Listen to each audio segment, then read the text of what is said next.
Hi everyone, my name is Jen and welcome to the Book Refuge, and welcome to a video today that is sponsored by my channel members. So one of the tiers of my channel membership is called Romantic Renegades, and if you become a channel member at that level or above, you get to vote on a video topic.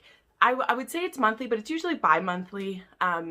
Because whenever I'm looking for inspiration, I will make a list of possible video titles and then I will put a poll on the community page and let my members vote. I just wanted to say a warm welcome to a new channel member, Nikki Dawn. Nikki, thank you so much for supporting the channel. It means so much to me. It really helps me in my continued goal to make YouTube a priority. It gives me the ability to take a job that will support that, and yeah, it means so much to me that you would choose to back me with your money. So thank you so much for joining, Nikki. Welcome. You've joined at the Romantic Renegade level, which means you get to vote on video topics like this and more to come in the future. Thanks so much. And so for this one, I put up a poll, and this doesn't mean that I don't make the other videos in the poll. It's just the one that they're choosing to sponsor and the one that they're most excited for. So it kind of tells me which one to prioritize, because I put out a lot of videos and I want to be making what people want to see. So this video today, as you can tell, is called, well, I don't know totally what I'm calling it, but it's like the best series that I've read, or series where I love all the books. I think we're all familiar with like second book syndrome, or the slump in the middle, or when just one of the books doesn't quite hold up as well as everything else. This I feel like is particularly true when we're talking about like books that follow the same characters all the way through, because a lot of times in romance we have these series where like each book is about a different couple, so it doesn't always have those slumps in it. So that can be better and that can be worse, you know, you don't know. So I actually have a mix of that today. I am gonna start with some fantasy and sci-fi. Don't worry, don't freak out. They're both ones that still have romance in them, because obviously romance is really important to me. But there are some series that they're still on my favorites list, even though I haven't read them in a few years, or they aren't as highly sexual as some of the books that I read. So I'm gonna start with those, and a couple of these are actually YA, and they're some of my favorites. So I'm gonna start with the Elemental Trilogy, and this is by Sherry Thomas, who writes the Lady Sherlock series, which I want to read at some point. But these books are about mages, and they're about elemental mages.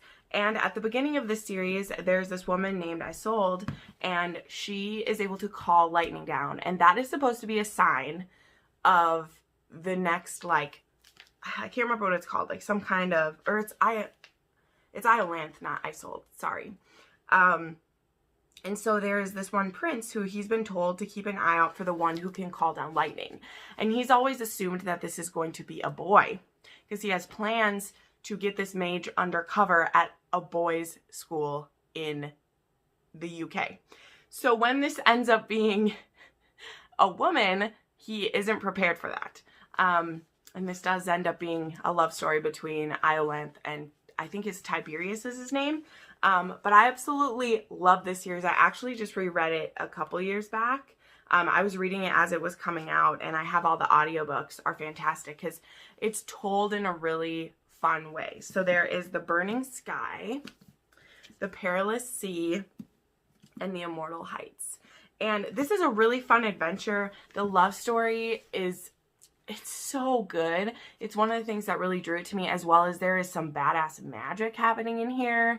There are just some crazy creatures, and there's a big bad who is absolutely disturbing. Strangely, trigger warnings for self-mutilation in, I don't remember which one of the books, because there are some religious zealots in here. And it's not picking on any certain religion at all. It's just they believe that they need to sacrifice parts of their body for power. And so they do that, and it's described. But this is YA, so none of it's too visceral, but just warning you, because I was like, oh yeah, there are trigger warnings for that. So this is a series that I absolutely loved all three of the books. I think it's fantastic, and it's a really fun adventure. This is a high fantasy world. Then I am a stan for this series, and I reread it every year. It's in my top 5 series of all time. And I love all the books, even though some people say the second one is weaker. I think it sets up some very important parts of the series, and so I really like it. And that is the Illuminae Files by J. Kristoff and Amie Kauffman. I collected all 4 of the beautiful hardcovers of this. Again, I really like, specifically the romance in the first one. The second and third romances, they aren't as exciting to me, but this is a YA book. It's actually told in files and documents and transcripts. And I highly, highly recommend the audiobook experience for these, because reading them straight through, I've never attempted it without the audiobook, because I remember I just did not want to even try with this. And then some of my friends just kept talking about the audiobooks. And this was when I was new to Booktube, so I was a little more easily influenced. And for once, I was really happy that I was, because I love this. This introduced me to J. Kristoff too, which the Nevernight Chronicles, I've had my ups and downs with it, but it was still a great experience to be reading these books when a lot of other people were, and I made a lot of friends through these series.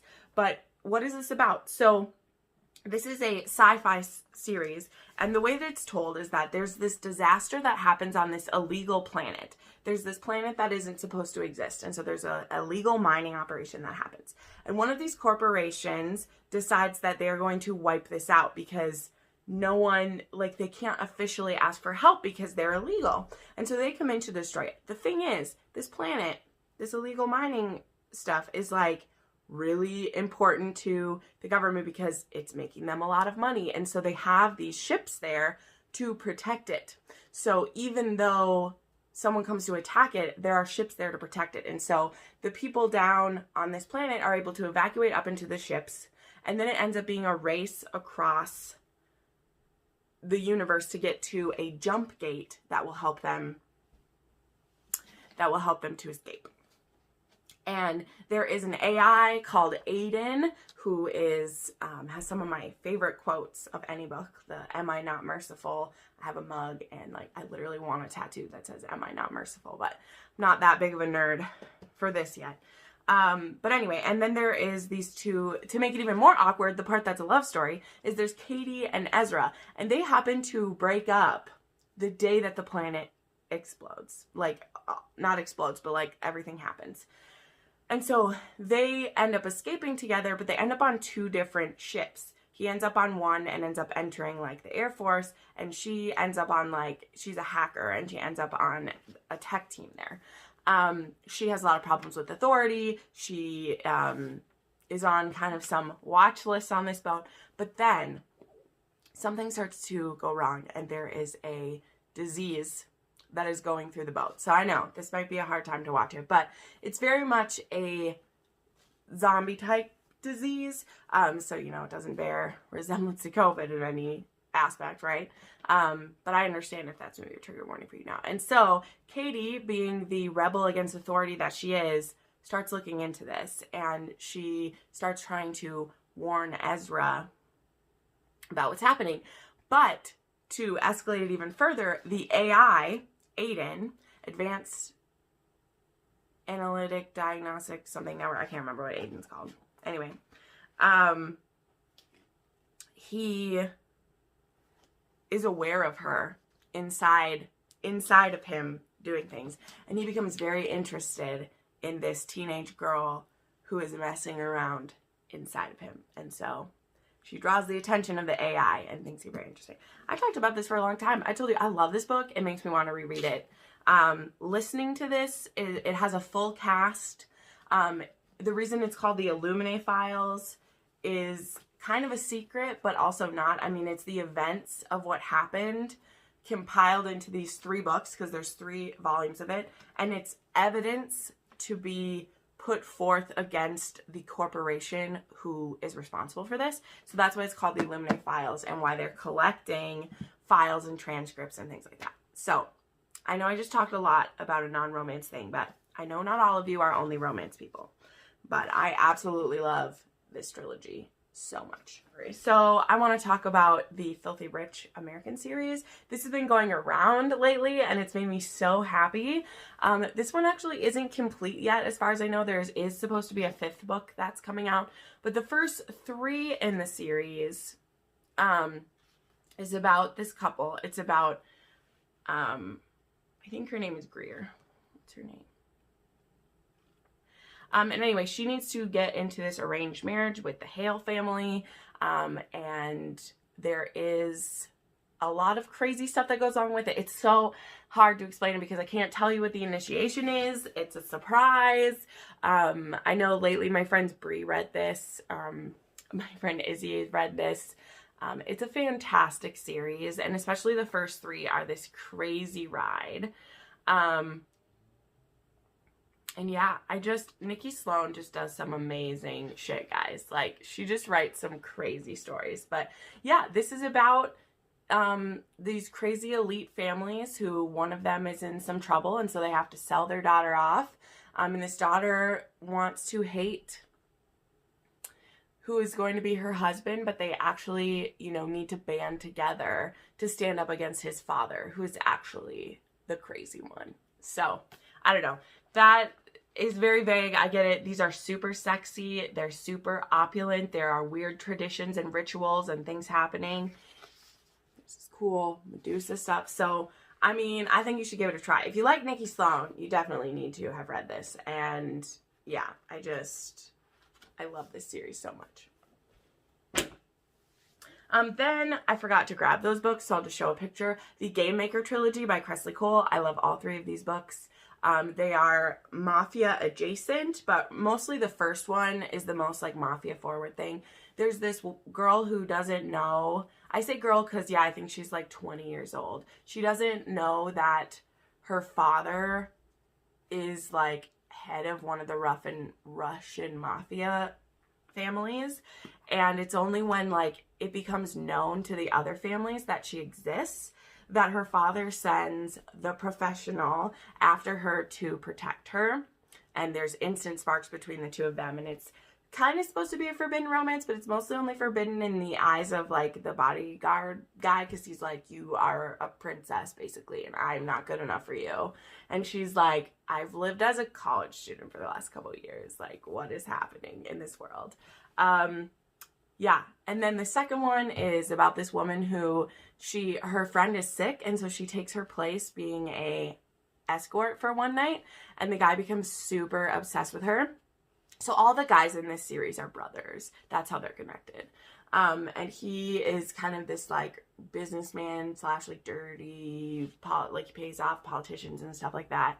And he becomes obsessed with her, and so he keeps wanting her back. Well, one of the times that they have sex,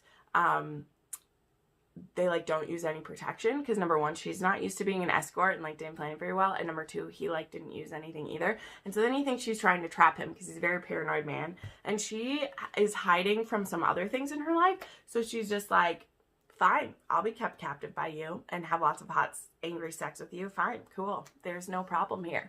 And it's fantastic, like it's delightful. And then there is The Player, which is about a boy genius tech man who is getting grifted by this woman. Only, is she grifting or being grifted? That's the question. It's fantastic. Let's see. Then there is the Brooklyn Bruisers trilogy, which it gets extended into more books, but like there's also Brooklynaire, which tacks onto the back of this, and I mean they're all of the Sarina Bowen's hockey books are within the same world anyway. So, but I really particularly liked this trilogy. It goes Rookie Move, Hard Hitter, and Pipe Dreams, and it is about like this one is a carryover from her college series, and it's actually about a guy that we had seen before. And one of the books was about his brother, and so now he's professionally on the Brooklyn Bruisers team. This one is about their enforcer and his massage therapist, and then this one is a second chance romance between like one of the assistants to the team owner, and then like Mike Beacon, who they were in love, they were going to be together, and then his not quite ex-wife yet. Like, they've been separated for a long time. Just the papers then went through. She gets cancer, and so he has to go back. Well, not has to, but like, he's like, I'm not going to let her live out her last days alone. And so it kind of completely screws up his current relationship with Lauren. And yeah, second chance romance. So I really like these. They're really bingeable, really fun. Sarina Bowen knows how to hit you in the heart and tell a great story. Now we're going to go into the historical series. Let's start with one that, I mean, I love all the books, guys. I know people have ups and downs with them, but the Outlander series by Donna Gabaldon last year, or was it 2 years ago now? It was 2 years ago now. I reread all of these books, and I have complete reviews for everyone in the series. You'll know I gave them 5 out of 5 stars, and I go into deep depth about these, so definitely check out my Outlander playlist if you want more.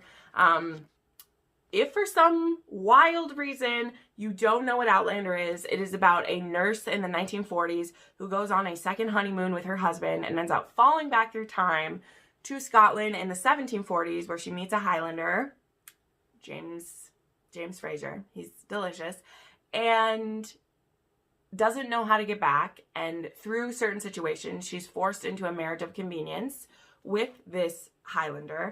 And it starts a love story for the ages. Like, it's so good. So I know the big books scare you. Get them on ebook is what I suggest to people if you don't want to see how big they are. Look at baby Diana. Oh, it's so cute. So that's just what I have to say.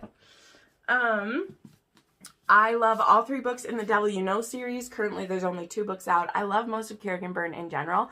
However, this is the only series where I equally love all 3 of the books.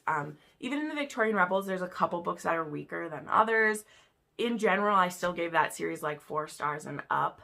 But this is a 6-star reading experience for me. There is How to Love a Duke in 10 Days, All Scott and Bothered, and then The Devil in Her Bed, which will be coming out in March.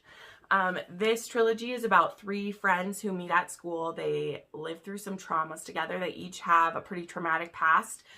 Make sure you check out the trigger warnings for Kerrigan Byrne because they are always there. Okay, they're always there. Don't think they're not. She writes hard-hitting historical romance. But this is about 3 friends. They call themselves the Red Rogues. They all have bright red hair. And they're so good. The first one is about Lady Alexandra, and she needs to marry to save her family from ruin.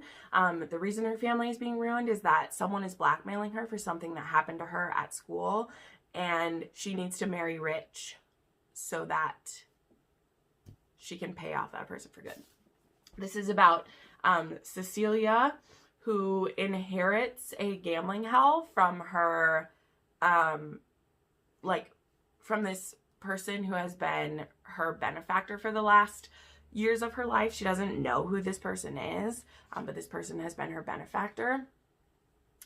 And by doing that, by taking over this gaming hell, she puts herself in the sights of Lord Chief Justice Ramsay, who believes that this gaming hell is a front for a child prostitution ring, and he is going to take it down. Only she's like, but what? That can't be right. And so a lot of crazy things happen. And also she's plus size, and also he's completely obsessed with her, and also Ramsay is probably my favorite Kerrigan Byrne hero there is. Then there is The Devil in Her Bed. This is about Francesca, who we have seen in these other 2 books. She is the most adventurous and crazy and ball busting of the trio. She is running around trying to discover this secret society who is responsible for killing her entire family in one night, particularly her parents and also the boy that she loved. She was told that he was shot in the back while he was trying to lead people away from her. And then she runs up against this spy for reasons who is also trying to take down the secret society, and they don't know that they're both working for the same cause until they end up in bed together and all the secrets come out. And it's fantastic. It's so good. Then I just grabbed the first one of this one because there's a lot in the book, but there is The Wild of Windell Castle by Eloisa James.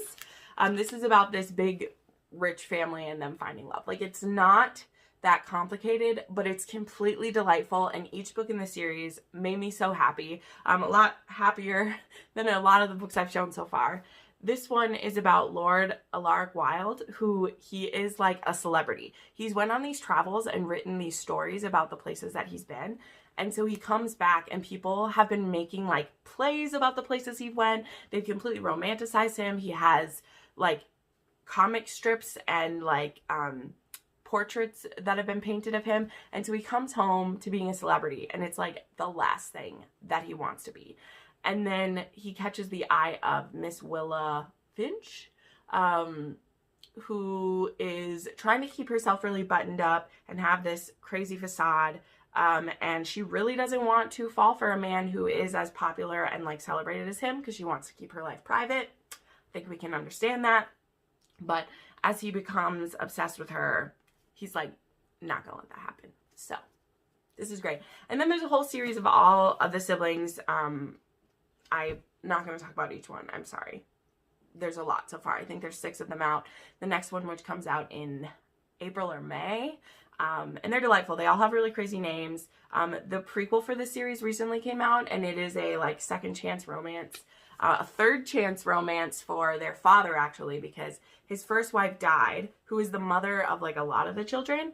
And then he had a second wife who he had 2 kids with her, and she ran away with an opera singer or an actor, like ran away. And then his third wife was this widowed woman who had 1 child. And so he like, they have this family of like 10 children now because they have a couple children of their own as well. I love a big happy family, guys, okay? And then there is the Wallflower series by Lisa Kleypas. I love all 3 books in this series. Lisa Kleypas knows how to tell a story, guys. Look at that mullet. This is about these 4 young ladies who have one common goal. They want to make sure that all of their friends get married by the end of the season.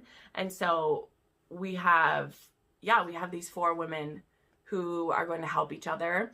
2 of them are sisters, and all of this is taking place at the West Cliffs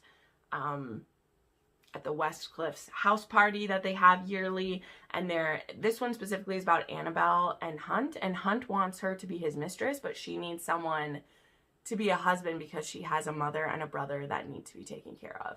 And Simon just wants the most beautiful woman around. It's funny that I love this one so much because I'm not a huge fan of the like, I won't marry you, but you can be my mistress trope, because it's just not super romantic to me, especially in historical, when a woman had to risk so much to be with someone.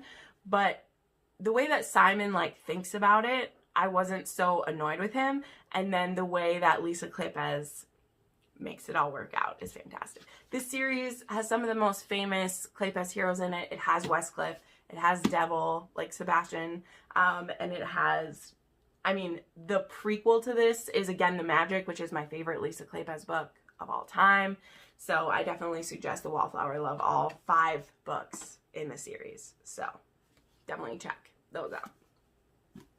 And then the last one I want to talk about, and this is a more recent read for me, but I love all 4 of them, is The Sinclair Brothers by Donna Fletcher. So we have The Return of the Rogue, Under the Highlander Spell, The Highlander's Forbidden Bride, and it's The Angel and the Highlander, and then that one. These are about the brothers Sinclair, and it starts with Return of the Rogue, where we have Honora is supposed to marry the heir to the family, and the oldest brother and the youngest brother have actually been kidnapped by barbarians, and they've been prisoners for a year, and so it's believed that the oldest brother is dead. He happens to come back on the wedding day of Honora to the second oldest brother, and so Kevin has come back to his wedding day because the papers say that Honora is married to the oldest and the heir of the clan. And so that means that her marriage to the second oldest brother was really a marriage by proxy, and they haven't consummated it yet or anything. So she's actually married to Kevin. Kevin is not happy about this, number one, because Honora seems to be very, very timid, and he's very frustrated with that because he's like, I need a wife who can be the mistress of my keep, and you can't do that because you're so weak. The thing is, Honora has been very abused by her stepfather, and she's just very frightened all the time. She can't help it. And Cavan is so riled up and damaged by being a prisoner of war. He's been tortured, and he's very rough, and he's planning to go back and find his brother, so he doesn't want to have to worry about a wife and a family. That would keep him from that goal. But I do love that it doesn't take him very long to realize what's happened to Honora, and he realizes that if he will spend a little tender loving care with her, that she could blossom for him. And I just love that so much. And then the whole series, the brothers are all delightful. I absolutely love every single one and how it wraps up. And this series solidified Donna Fletcher as a favorite for me. I'm currently reading one of her other series. Her first book, I think it's her first book, is Legendary Warrior, and we're actually reading that in my book club this month. So make sure you check out my Discord down below if you want to read that with us. So anyway, these are all a bunch of series that I love, all of the books in them. This is by no means a complete list, but I figured it was a good place to start for you. I feel like these are all pretty bingeable series. Maybe not Outlander. I understand if you can't like binge your way through that. But yeah, thank you so much for watching this video. If you would like to be a channel member and be able to vote on video topics, make sure you check out how to join the channel. It's always in the link down below. Make sure you check out my Amazon storefront if you would like to see what books I'm reading and get them for yourselves. And yeah, I'll see you in the next video. Bye.